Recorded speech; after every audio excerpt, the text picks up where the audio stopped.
اگر دولت بڑی حسین ہوتی، اگر بھری ہوئی تجوریاں بڑی قیمتی ہوتی تو یہ دولت سب سے زیادہ سیدہ فاطمہ کے گھر میں ہوتی۔ اور اگر شانوں والے باپ کی شانوں والی بیٹی نے 3 دنوں میں ایک بار روٹی کھائی ہے تو پھر اچھی طرح سمجھ لو کہ یہ فقیری ان کی پسند ہے، یہ سادگی ان کی پسند ہے، یہ غریبی، یہ فقر ان کی پسند ہے۔ اس کی رضا پہ چل، اگر وہ نہیں چاہتا کہ تیرے پاس کروڑوں اربوں خربوں ہوں تو تیری بے چینی کا مانا۔ اور رسول اللہ صلی اللہ تعالی علیہ وسلم نے ارشاد فرمایا، جو صبر کرنے کی کوشش کرے گا رب اسے صبر عطا بھی کرے گا۔ اور کیا الفاظ ہیں اور کیا ان کا حسن ہے۔ حضور فرمانے لگے صبر سے بڑی نعمت کوئی نہیں۔ اگر تم مال کے معاملے میں صبر کر جاؤ، بے نیاز ہو جاؤ لوگوں کی جیبوں سے، بے پرواہ ہو جاؤ اور صبر کرنا چاہو تو اللہ تمہیں صبر دے گا اور رب تعالیٰ تمہیں بچا لے گا لوگوں سے۔ اور فرمایا صبر سے بڑی نعمت بھی کوئی نہیں۔ اللہ کہتا ہے کائنات بنانے والا کہتا ہے میں آزماؤں گا، تو مالک ہم نے کیا کرنا ہے؟ فرمایا صبر کرنا ہے تم نے۔ امام غزالی تو کہتے ہیں 70 مقامات ہیں قرآن مجید میں جن میں صبر کا تذکرہ ہے، لیکن بعض علماء نے لکھا ہے 100 مرتبہ قرآن مجید میں اللہ نے صبر کا ذکر کہ کس نے کہا یہ صبر کرو؟ یہ 70 یا 100 مرتبہ فرمانے والا قادر مطلق ہے، جس کے قبضہ و قدرت میں ساری کائنات ہے۔ پل بھر میں چاہے تو لفظ کن سے کیا کا کیا کر دے۔ وہ کہتا ہے میرے پاس ساری قدرتیں ہیں، حکمتیں ہیں، میرے قبضہ و اختیار میں سارا کچھ ہے، پر میں تمہیں کہتا ہوں مجھے صبر تو کر کے دکھاؤ۔ گویا حکمت الہی یہ ہے صبر کرو۔ یا اللہ مشکل بڑی آ گئی، تکلیف بڑی ہے، پریشان بڑے ہیں، ہم ڈپریشن کے اندر پوری طرح مبتلا ہو گئے ہیں، زمانے کی تیز دھوپ نے ہمیں سخت ترین تپتے ہوئے صحرا پہ لا کھڑا کیا ہے۔ مالک کریم ہماری حالت یہ ہے کہ ہم اپنے ذہن پر، روح پر، آنکھوں پر، کانوں پر بوجھ محسوس کرنے لگے ہیں، ہماری نیند اڑ گئی ہے، ہماری طبیعت بے چین ہے، کیا کریں؟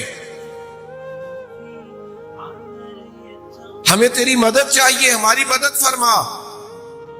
تو کائنات کا رب کہتا ہے یا ایھا الذین آمنوا استعینوا بالصبر والصلاۃ، اے ایمان والو صبر اور نماز سے مدد طلب کرو۔ اور اگر تم یہ مدد طلب کرنے میں کامیاب ہو گئے، تم نے صبر کر لیا، تم عبادات کے پابند ہو گئے، تمہارے مصلے آباد ہونے لگے، تمہاری زبانوں پر ذکر جاری ہونے لگا، تم اپنے مالک کریم کو یاد کرنے میں کامیاب ہو گئے اور صبر کرنے میں کامیاب ہو گئے، تو مالک پھر کیا ملے گا؟ امتحان میں کامیابی ہو جائے گی، مشکل آسان ہو جائے گی۔ پھر ہمیں کیا ملے گا؟ تو کریم فرماتا ہے ان اللہ مع الصابرین، پھر تمہیں رب ملے گا۔ پھر تم یہ مت سمجھنا کہ تمہارے دائیں بائیں کوئی گن مین کھڑے ہیں، اور یہ مت سمجھنا کہ بڑی سیاسی شخصیات تمہاری پشت پر کھڑی ہیں، یہ مت سمجھنا کہ کروڑوں اربوں خربوں روپیہ لے کے کوئی آگے مشکل حل ہو گئی ہے۔ ان اللہ مع الصابرین، تمہاری پشت پہ انسانوں کی قوت خالی نہیں ہوگی، تمہیں رب کریم کی قوتیں ملیں گی۔ صبر کرنے والوں کو معیت الہی نصیب ہوتی، معیت الہی۔ صبر ایک نعمت ہے، صبر ایک طاقت ہے، صبر کچھ تدبیری ہے، صبر بزدلی کا نام نہیں۔ صبر تو وہ دریا ہے جس میں دشمن ڈوب جایا کرتے، صبر تو وہ کنواں ہے جس کے اندر دشمن غرق ہو جاتے، صبر تو وہ آگ ہے جس میں مخالف جل جایا کرتے۔ آپ صبر کو سمجھے تو صحیح، صبر کو بزدلی تو نہیں، چپ کر جانے کا نام تو نہیں۔ صبر تو دلیری ہے۔ امام اعظم ابو حنیفہ رحمۃ اللہ علیہ، آپ چوک پہ گزرے تو آپ کے ایک مخالف نے بڑی سخت ترین آپ کی توہین کی، آپ نے صبر کیا، تھوڑا سا آگے گئے تو وہ آدمی دھڑام سے زمین پہ گرا، روح پرواز کر گیا۔ لوگوں نے کہا حضور یہ کیا ہوا؟ فرمایا کچھ بھی نہیں۔ کہا حضور وہ گر گیا ہے۔ فرمانے لگے اس نے میری توہین کی تھی، میں نے رب کی رضا کے لیے صبر کیا، اس نے سمجھا تھا میں لاوارث ہوں۔ بس سمجھو ابو حنیفہ کے صبر نے اس کی جان لے لی ہے، میرے صبر نے اس کی جان لے لی۔ صبر تو ایک دریا ہے، صبر تو ایک سمندر ہے، صبر تو اتنی بڑی گہرائی ہے جس پہ ڈوب جاتا۔ ہاں، جب صبر کرنے پر رب مل رہا ہے، رب کا رسول مل رہا ہے، صبر کرنے پر اللہ والے مل رہے ہیں، یہ سارے صابرین ہیں۔ تکلیفیں نبیوں پہ آئی، تکلیفیں صدیقوں پہ آئی، تکالیف شہیدوں پہ آئی، تکالیف صحابہ پہ آئی، تکالیف اہل بیت نبوت میں آئی۔ آپ کو پتہ ہے جو تکلیفیں سہ کے جائیں گے اس صف میں کھڑے ہوں گے جس کے امام حسین ہوں گے۔ تو یہ اتنی بڑی نعمتیں صبر پر ملتی ہیں، اتنی بڑی نعمتیں۔ تو کیا صبر کوئی آسان کام ہے؟ تو رب کہتا ہے وَاسْتَعِينُوا بِالصَّبْرِ وَالصَّلَاةِ وَإِنَّهَا لَكَبِيرَةٌ إِلَّا عَلَى الْخَاشِعِينَ۔ اور میں صبر اور نماز سے مدد مانگو، لیکن ہیں یہ دونوں مشکل کام، یہ آسان ہے مشکل۔ ہاں، جو اللہ سے ڈرے اس کے لیے مشکل کوئی نہیں ہے، مشکل یہ سوکھا، ہاں یہ عشق نہیں آسان۔ بس اتنا سمجھ لیجئے ایک آگ کا دریا ہے اور ڈوب کے جانا ہے، یہ آسان کوئی نہیں۔ اسے ایسے نہ سمجھے کہ یہ پڑی ہوئی کوئی چیز ہے تو آپ اٹھا کے اس کو اپنی جیب میں رکھ لیں گے۔ وَإِنَّهَا لَكَبِيرَةٌ، صبر کرنا مشکل کام ہے، نماز پڑھنا مشکل کام ہے، یہ آسان نہیں ہے۔ لیکن میرے عزیزو یاد رکھو، اس صبر میں جو لذت ہے، اس صبر میں جو کیف ہے، اس صبر میں جو سرور ہے، اس صبر کے اندر اللہ تبارک و تعالیٰ کا جو فضل بستا ہے، اس صبر کے اندر جو اللہ تبارک و تعالیٰ عطا کرتا ہے، وہ کمال چیز ہے۔ ہماری آج کل سوسائٹی میں صبر نہیں ہے، حوصلہ نہیں ہے، تھوڑا اللہ کے فیصلوں کا انتظار نہیں ہے، ہمیں بڑی جلدی ہے، ہم جلد باز ہیں، ہم عجلت پسند ہیں، ایک منٹ سے پہلے شکوہ کرتے ہیں، ہر روز داستان سناتے ہیں، فلاں آیا تھا وہ بھی ٹھیک نہیں، فلاں آیا تھا اس نے میرے ساتھ یہ کر دیا۔ اپنی زندگی کو ہم نے شکنوں سے نہیں بھرا، کانٹوں سے بھر لیا۔ ہر وقت تکالیف کا اظہار کرتے ہیں، اپنے دکھ سناتے ہیں، لسٹیں بنائے بیٹھے۔ خدا کے بندو، اگر زندگی صبر والی ہوگی تو آپ میں تحمل پیدا ہو جائے، آپ بردبار ہو جائیں، آپ کی خاموشی کسی طوفان کا پتہ دے گی۔ آپ کا تھوڑی دیر کے لیے بیٹھنا، خاموش ہو کے صبر کرنا، کسی سے پوچھ لیجئے گا، یہ آپ کو باوقار کر دے گا، آپ میں وقار نظر آئے، آپ بڑے وفادار ہو جائیں گے اگر صابر ہو جائیں گے۔ آپ کی طبیعت میں اتنا ٹھہراؤ پیدا ہوگا کہ آپ محسوس کریں گے کہ یار زندگی کی اتنی بڑی نعمت ہے صبر۔ آپ کے اندر ایک خاص قسم کی وفاداری پیدا ہونی چاہیے۔ ٹھیک ہے کہ آپ طاقتور بھی ہو سکتے ہیں، مالدار بھی ہو سکتے ہیں، اینٹ کا جواب پتھر سے دینے والے بھی ہو سکتے ہیں، لیکن یہ ساری چیزیں آپ کو سکون نہیں دیں گی جتنا صبر سکون دیتا ہے۔ جتنا صبر، آج کتنی پریشانی ہے لوگوں کو مالی طور پر، آپ مجھ سے ناراض نہ ہوئیے گا، اتنے مسکین اور غریب نہیں لوگ جتنا رونا روتے ہیں مسائل، بڑی پریشانی ہے غرباء کے لیے، لیکن جتنا شوق ہمیں امیر بننے کا ہے نا، ضروریات کی کفالت کا مسئلہ نہیں، جتنا مسئلہ ہمارے ساتھ یہ ہے نا کہ فلاں کی گاڑی دیکھ کر میں پریشان ہوں، بھئی اس کا نصیب تھا اسے مل گیا، مجھے صابر رہنا ہے۔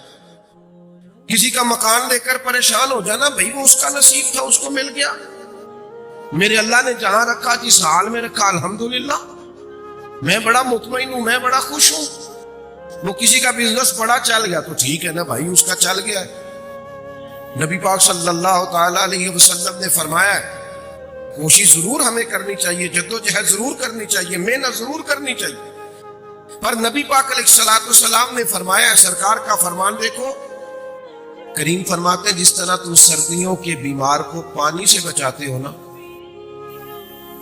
اسی طرح رب جس سے پیار کرے اسے دولت سے بچاتا ہے۔ تو تم محسوس تو کرنا، تیرا بچا رہنا، دنیا سے دور رہنا، تیرے پاس پیسے تھوڑے ہونا، یہ تو تیرے اوپر کوئی انعام تھا اور تو نے اسے اپنی ناکامی بنا لیا۔ تو نے سمجھ لیا وہ پیسے نہیں ہے تو کچھ بھی نہیں ہے، میں مالی طور پر کمزور ہوں تو صرف زیرو۔ آپ تھوڑا سا سمجھیں، اپنے آپ کو کھڑا کریں، آپ غور فرمائیں۔ میں ملک سے باہر تھا، ایک صاحب دوڑے دوڑے آئے اور بہت بڑی گاڑی سے اترے اور وہ میرے سینے سے لگے اور پھر وہ پھوٹ پھوٹ کے رونے لگے اور بڑا میرے ساتھ انہوں نے اظہار محبت کیا۔ تو میں نے انہیں کہا کون ہے، کوئی تعارف تو کرائیں۔ تو اس سادے آدمی کی بات میرے دل میں نقش کر گئی اور گھر کر گئی۔ کہنے لگے پیر صاحب میں دنیا کا وہ غریب آدمی ہوں جس کے پاس صرف پیسے ہیں اور کوئی شے نہیں۔ میری غربت کا حال مت پوچھیے، دولت کے انبار، لیکن سوا اس کے میرے پاس کوئی اور چیز موجود نہیں ہے۔ کاش پیسوں سے اولاد کا ادب خرید سکتا، کاش پیسوں سے اپنوں کی محبت خرید سکتا، کاش مجھ سے لالچ نہ کیا جاتا، کاش پیسوں کے ساتھ سکون خرید پاتا، لیکن وہ خرید صرف پیسہ۔ صبر ہی نہیں آ رہا لوگوں کو، ہر حال میں پیسے لینے، ہر حال میں امیر ہونا ہے۔ سنو اور اس بات کو کبھی نہ بھولنا، حضرت ابو سعید خدری رضی اللہ تعالیٰ عنہ فرماتے کچھ لوگوں نے نبی پاک علیہ السلام سے، حضور کے پاس کچھ مال غنیمت تھا، انہوں نے حضور سے مطالبہ کیا تو حضور نے بھر کے دامن انہیں عطا کیا۔ انہوں نے پھر مانگا، حضور نے پھر دیا، انہوں نے پھر مانگا، نبی کریم نے پھر دیا، 3 بار دے دیا اللہ کے رسول نے، اور یہ بخاری میں موجود ہے۔ پھر حضور فرمانے لگے میرے پاس جو بھی مال ہے نا، اس میں سے تم میں سے جو بھی کوئی سوال کرے گا اس مال میں تمہیں ضرور دوں گا، لیکن حضور فرمانے لگے جو شخص لوگوں سے مانگنے سے بچے گا نا، اللہ بھی اسے بچا لے گا، اللہ پھر اسے لوگوں کا محتاج نہیں کرے گا جو بچے گا۔ اور حضور علیہ السلام فرمانے لگے جو تھوڑی لاپرواہی اختیار کرے گا نا لوگوں کے مال سے، اللہ بھی اسے بے نیاز کر دے گا۔ لیکن ہماری طبیعت اس طرح کی ہے، مزاج اس طرح کا ہے کہ لوگ تھوڑی دیر کے لیے بھی کسی ٹھہراؤ کی طرف آنے کو تیار نہیں ہوتے۔ ایک دوسرا بے صبری ہمارے دلوں میں بہت زیادہ پائی جاتی ہے، فلانے نے مجھے یہ کہہ دیا، فلاں نے میرے خلاف بات کر دی، فلاں کی اتنی ضرورت ہوئی، مجھے فلاں نے بتایا ہے کہ اس نے یہ کہا ہے۔ ویسے سوال یہ ہے جناب سے کہ جناب کی کتنی کو عظمت ہے، آپ کو کوئی بات بھی نہیں کر سکتا، آپ بات کرنے کی اجازت بھی نہیں دیتے۔ پہلے تو یہ تعارف کرائیں بھلا آپ کیا ہیں، آپ کو کوئی بات ہی نہیں کر پا رہا، آپ کسی کو جرأت مثلا آپ کیا ہیں، اپنے آپ کو اتنا بلند و بالا آپ لے گئے کہ کسی کی جرأت ہی نہیں ہے وہ آپ کے بارے میں بات کر سکے۔ ہاں اگر وہ غیبت کر رہا ہے تو غلط کر رہا ہے، 100% غلط کر رہا ہے، لیکن آپ کیا بن کے بیٹھ گئے کہ میرے بارے میں، اور ایک بات ہمارا مخالف ہمارے بارے میں کرتا ہے، ایک بات، اچھا وہ بات کر کے گھر سو جاتا ہے، ہماری ساری صلاحیتیں اس کو جواب دینے میں خرچ ہو جاتی ہیں، ہم سارا دن سوچتے رہتے ہیں کہ وہ پتہ نہیں کس کی وہ بات کر گیا۔ نبی پاک صلی اللہ تعالیٰ علیہ وسلم کی خدمت میں آ کے مشکات میں موجود ہے، ایک صحابی نے عرض کی یا رسول اللہ کافر آپ کا نام بگاڑ کے معاذ اللہ آپ کو برا بھلا کہتے ہیں، کیونکہ حضور کا نام تھا محمد صلی اللہ علیہ وسلم، محمد اس کو کہتے ہیں جس کی بار بار تعریف کی جائے، تو ان کے دل میں خیال آیا ہم محمد بھی کہتے ہیں اور ہم معاذ اللہ تعالیٰ برا بھلا بھی کہتے ہیں۔ انہوں نے حضور کا نام معاذ اللہ ثم معاذ اللہ نقل کفر نہ باشد، حضور کا نام بگاڑ کر سرکار کے بارے میں باتیں شروع کر دی، تو ایک صحابی پریشان ہو جا سنا وہ یہ کہہ کے آپ کا نام بگاڑتے ہیں، تو حضور مسکرائے، فرمایا وہ پتہ نہیں کس کی باتیں کر رہے ہیں، میرا تو یہ نام ہی نہیں، فرمایا پتہ نہیں وہ کس کو برا بھلا کہہ رہے ہیں، کس کو گالیاں دے رہے ہیں، وہ میں نہیں ہوں، میں تو محمد ہوں، اور محمد وہ ہوتا ہے جس کی تعریف کی جائے وہ پتہ نہیں کنیاں گلاں میں کر دینے، آپ کو بلا وجہ ٹینشن ہو جاتی ہے، فلانا فلانی جگہ کھڑا تھا، میری بات کو چھوڑیں یار، آپ کس چکر میں پڑ گئے، وہ ایک جملہ کہے گا اور ہم سارا وقت اسی میں لگا دیں گے، ہم تو مصروف ہی بڑے ہیں، ہمارے پاس اتنا ٹائم نہیں ہے. ہمیں طاقتور ہونا ہے, تھوڑا صبر کریں. کسی نے بات کر دی, چل ٹھیک ہے بھائی, اللہ تیرا بھلا کرے, دو چار اور کر, کوئی فرق نہیں پڑتا, سمجھ آ جائے گی تجھے آہستہ آہستہ. اتنی جلدی الجھ جانا, رشتوں داروں سے لڑائیاں کر بیٹھنا, فلاں نے بات کر دی, فلاں جگہ آ گئی, فلاں نے کہہ دیا, ساری رات سونا نہیں, منصوبہ. آپ تو کوئی کام ہی نہیں کر سکے. آپ بڑے مقاصد کے لیے دنیا میں آئے, آپ تو یہیں رک گئے. آپ تو سارا دن اپنے مخالفوں کو جواب دیتے رہیں گے.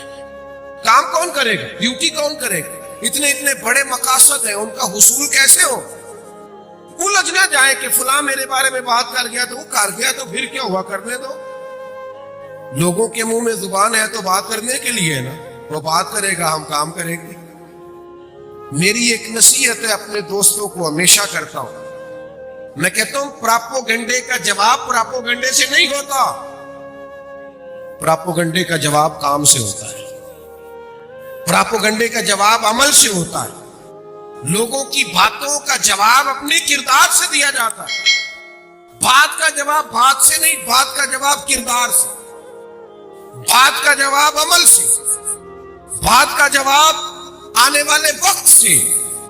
آپ یقین کریں, جو لوگ آپ کو تانا دیتے ہیں نا تو کچھ نہیں کر سکتا, آپ کچھ کر کے دکھائیں, وہ آپ سے ملاقات کرنے والوں کی لائنوں میں کھڑے نظر آئیں گے. اور آپ کچھ کر کے تو دکھائیں نا. آپ کی رائے یہ ہے کہ میں بات کا جواب بات سے دوں, تو پھر وہ تو بات طویل ہو جائے گی. آپ ایک بات کریں گے, وہ دو کرے گا, آپ تین کریں گے, تو اس میں تو سارا وقت لگ جائے گا. ہمیں تو اور بڑے کام ہیں, اور بھی کئی کام ہم نے کرنے ہیں زندگی میں. حضرت صدیق اکبر تشریف فرما رضی اللہ تعالی عنہ, تو ایک شخص نے آپ کو برا بھلا کہنا شروع کر دیا. اللہ کے حبیب بھی وہاں تشریف فرما, وہ دیر تک برا بھلا کہتا رہا. ادھر دیکھو نوجوانوں میری طرف, یہ ذرا دو تین دفعہ تانا سن کے اور سہ کے اور مسکرا کے دیکھو تجھے. یہ تھوڑا تجربہ تو کرو بھلا, دو چار دفعہ کر کے دیکھو نا. آپ کو کسی نے برا کہا, آپ نے سنا بھی, سہا بھی, اور ساتھ تھوڑا سا آپ مسکرائے بھی. اور اگر اور زیادہ ہمت کرے تو اسے کہہ دیں یار تو دعا کرنا اللہ مجھے ٹھیک کر دے. یہ ذرا کر کو, جتن جتن تہار کوئی کھیڈے تو ہارن کھیڑ فقیرا, جتن دا مل کھوٹی پہندا ہارن دا مل ہیرا. چھوڑ دا, چل ٹھیک ہے یار کر لے. آپ تھوڑا سا یہ کر کے تو دیکھیں. وہ حضرت صدیق اکبر کو برا کہتا جا رہا. جناب صدیق اکبر اطمینان سے بیٹھے. مزے کی بات بتاؤں, اس محفل نور میں رسول رحمت بھی تشریف فرما, امام الانبیاء بھی جلوہ فراز, اللہ کی ساری رحمتوں کے جھرمٹ میں کریم بھی وہاں تشریف فرما ہے. گویا قدسی جھک جھک کے اس حجرہ نور کی طرف آ رہے ہیں, جا رہے ہیں, لائنیں لگی ہوئی ہیں زیارت کرنے والوں. کریم تشریف فرما ہے. حضرت صدیق اکبر کو بلا بلا کہہ رہا ہے. ایک وقت آیا جناب صدیق اکبر کا پیمانہ صبر لبریز ہوا, اس نے بڑی باتیں کی. حضرت صدیق نے جواب میں ایک ہی بات کی. تھوڑا سا محفل پہ سناٹا چھایا, کیونکہ پہلے وہ کر رہا تھا, جناب ابوبکر سن رہے تھے. اب جناب صدیق اٹھے,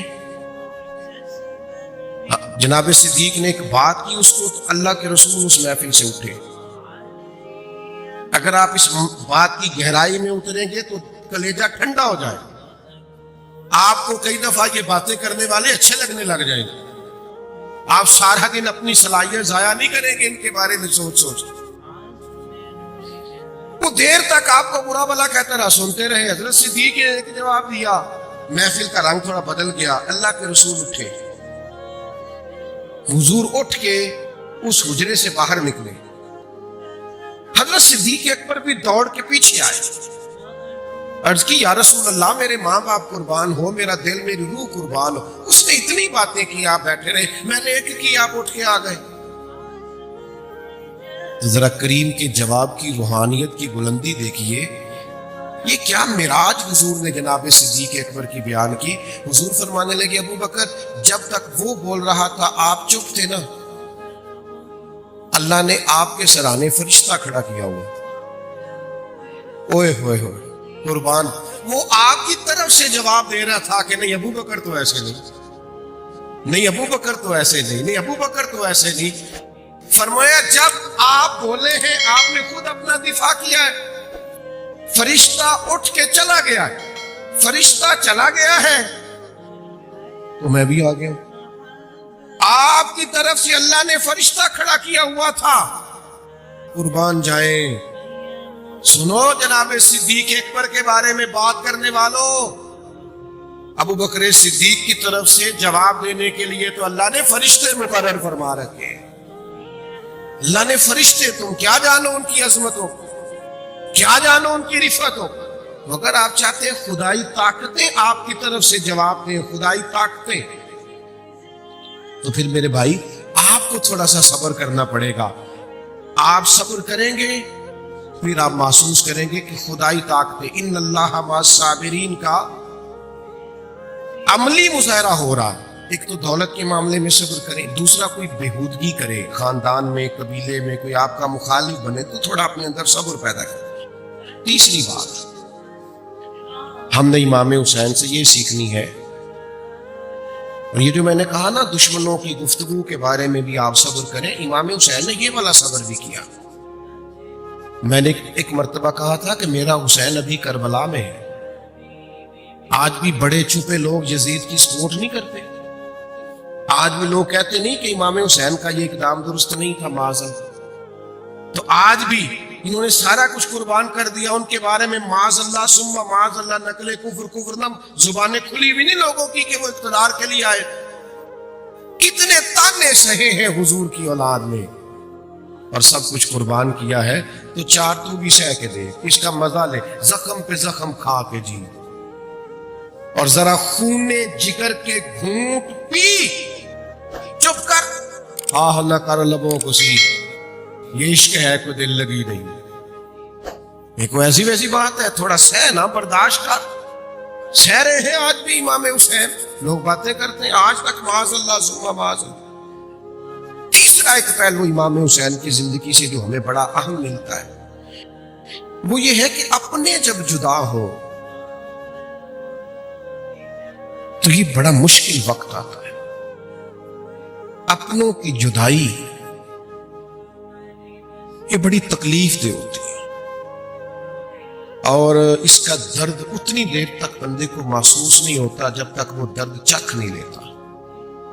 جنہاں دے دل پر جانی بچھڑن، کون روے پھر تھوڑا، سب روگاں دا روگ محمد جس دا نام بچھوڑا۔ یہ مشکل کام ہے، لیکن اس مقام پہ بھی کائنات کا رب کہتا ہے تو صبر کر، تو حوصلہ کر، تو اپنے اندر دلیری پیدا کر، تیری طبیعت میں یہاں بھی بے چینی نہ ہو، واویلا نہ ہو، جزا فضا نہ ہو، یہاں بھی تو حوصلے کا مظاہرہ کر۔ اور پہاڑ تھے امام حسین حوصلے کا۔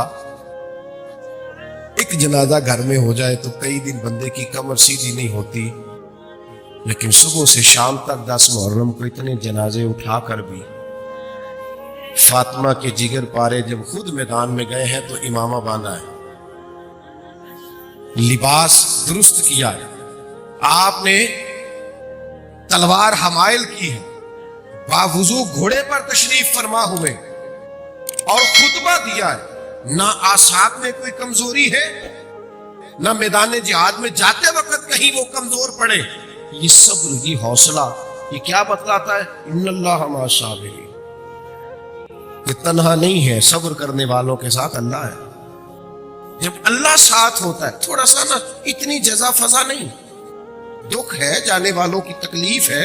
حضور کے صاحبزادے کا وصال ہوا تو سرکار کی آنکھوں میں آنسو آ گئے، عرض کی یا رسول اللہ آپ بھی رو رہے؟ فرمایا میرا بیٹا گیا ہے۔ تو یہ آنسو محبت کی علامت ہے، ورنہ دل اور زبان پہ وہی ہے جسے رب راضی ہوتا ہے۔ اپنے دل کو، اپنی زبان کو بے قابو نہیں ہونے دینا۔ اپنے چلے جاتے ہیں، جانا ہوتا ہے، ایک دن ہم سب نے جانا ہے، لیکن ایسی جزا فضا کرنا جس سے رب ناراض ہو جائے، ایسی بے صبری کرنا جو شریعت کے دائروں اور حدود کو آگے لے جائے، یہ بڑا تکلیف دہ معاملہ۔ تھوڑا حوصلہ، تھوڑا صبر، اور صبر کی تعریف یہ ہے، صبر وہ ہے کہ عین مصیبت کے وقت کیا جائے، 2 مہینے کے بعد سب کو صبر آ جاتا ہے۔ ایک ہفتے کے بعد سارے صابر ہو جاتے ہیں، این مصیبت کے وقت آپ کہیں انا للہ و انا الیہ راجعون، اللہ کی طرف سے اللہ کی طرف لوٹ جانا ہے۔ حضرت جناب سیدنا ابو موسیٰ اشعری رضی اللہ تعالیٰ عنہ روایت کرتے ہیں اور صحیح حدیث میں موجود ہے، اور ذرا اس روایت کی کبھی ترتیب دیکھیں، میں تو حیران ہوتا ہوں پڑھ کے کہ یہ کیا انداز ہے۔ حضور فرماتے ہیں جب کسی کا چھوٹا بچہ انتقال کر جاتا ہے تو اللہ فرشتوں سے فرماتا ہے تم میرے بندے کے جگر کا ٹکڑا لے آئے۔ بڑا مشکل کام۔ ایک دانشور نے کہا تھا باپ کا جنازہ پڑھنا بھی مشکل ہے لیکن بیٹے کا جنازہ پڑھنے کی نسبت آسان ہے۔ باپ کا جنازہ اٹھایا جا سکتا ہے، دعا مانگو کسی کو بیٹے کا نہ اٹھانا پڑ جائے، کمر ٹوٹ جاتی، تکلیف دہ مسئلہ۔ حضرت ابو موسیٰ اشعری رضی اللہ تعالیٰ عنہ فرماتے، رب فرماتا ہے، حضور فرماتے، اللہ فرماتا ہے تم میرے بندے کے بیٹے کو لے آئے، اس کے جگر کا ٹکڑا لے آئے ہو، اس کا بیٹا انتقال کر گیا، بتاؤ نا وہ کیا کہتا تھا؟ تو حضور فرماتے ہیں فرشتے عرض کرتے ہیں مالک وہ تیری تعریف ہی کرتا تھا، اس کو سمجھ، وہ تیری حمد بیان کرتا تھا، وہ تیری رضا پہ راضی تھا۔ اللہ کے پیارے حبیب فرماتے ہیں، رب فرماتا ہے اس کے لیے جنت میں ایک گھر بناؤ اور اس گھر کا نام بیت الحمد رکھنا، تعریف والا گھر رکھنا اس کا نام۔ اس نے پھر بھی میری تعریف کی ہے، اتنے مشکل موقع پر بھی اس نے میری تعریف کی۔ تو کچھ چلا جائے، جب کوئی بچھڑ جائے، جب ہم دیکھیں کہ ہمارا کوئی اپنا جا رہا تو میرے عزیز صبر کا مزاج ہو، ہماری طبیعت کے اندر حوصلہ ہو، یہ سیکھیں امام حسین سے۔ اور پھر وہ کوئی اور ہے جو مریں گے تو سارا معاملہ ختم ہو جائے گا، ہم تو سارے جنت میں اکٹھے ہو جائیں گے، خاندانوں کے خاندان مل جائیں گے، اللہ کے فضل سے جنت ملی سرکار کے صدقے تو سب وہاں ہوں گے۔ مومن کی موت کوئی فنا تو نہیں، موت کو سمجھے ہے غافل اختتام زندگی، یہ ہے شام زندگی، پھر صبح دوام زندگی۔ تو صبر حوصلہ، ایک چوتھی تکلیف بھی ہوتی ہے جس پر لوگ صبر نہیں کرتے، بے صبری کرتے ہیں، وہ بیماری ہے۔ بیماری بڑی نعمت ہے، بیماری خدا کا بڑا فضل ہے۔ ایک صحابیہ علیل ہوئی، اللہ کے محبوب علیہ السلام تیمارداری کے لیے تشریف لے گئے تو حضور نے پوچھا کیا ہے؟ عرض کی حضور اللہ اس بخار کا بھلا نہ کرے، اس میں خیر نہ آئے، مجھے بڑی تکلیف دی ہے۔ تو حضور فرمانے لگے بخار کو برا نہ کہے، یہ تو جب آتا ہے بندے کی گناہ لے جاتا ہے۔ اور ایک حدیث تو وجد والی ہے، اس پر وجد ہو جاتا ہے۔ حضور فرماتے ہیں بیمار سے ضد نہ کرو کھانے پینے کی، اسے اللہ کھلا پلا دیتا ہے۔ یہ کیا میت سے نصیب ہوتی ہے کہ رب کا مہمان گویا بن جاتا ہے۔ آپ سمجھیں اس بات، بیماری آ گئی، آ جاتی ہے، آزمائش آ گئی، آپ فوراً چلے گئے بابا صاحب کے پاس تعویذ لینے، پتہ نہیں میرے گھر میں کیا ہے، میں بھی بیمار ہوں، بیوی بھی بیمار ہے، بچے بھی بیمار ہیں، گھر میں بیماری ایک اٹھتا ہے دوسرا، تو بھئی یہ خدا کا فضل ہے۔ حضرت مولا علی شیر خدا رضی اللہ تعالیٰ عنہ فرماتے ہیں 2 دفعہ اللہ بندے کو تکلیف نہیں دے گا، اس کو دنیا میں تھوڑی بہت بیماری آ گئی، آزمائش آ گئی، اس کے یہی گناہ معاف ہو جائیں گے، قیامت میں سزا نہیں ملے گی، یہی معاملات بہتر ہو جائیں گے۔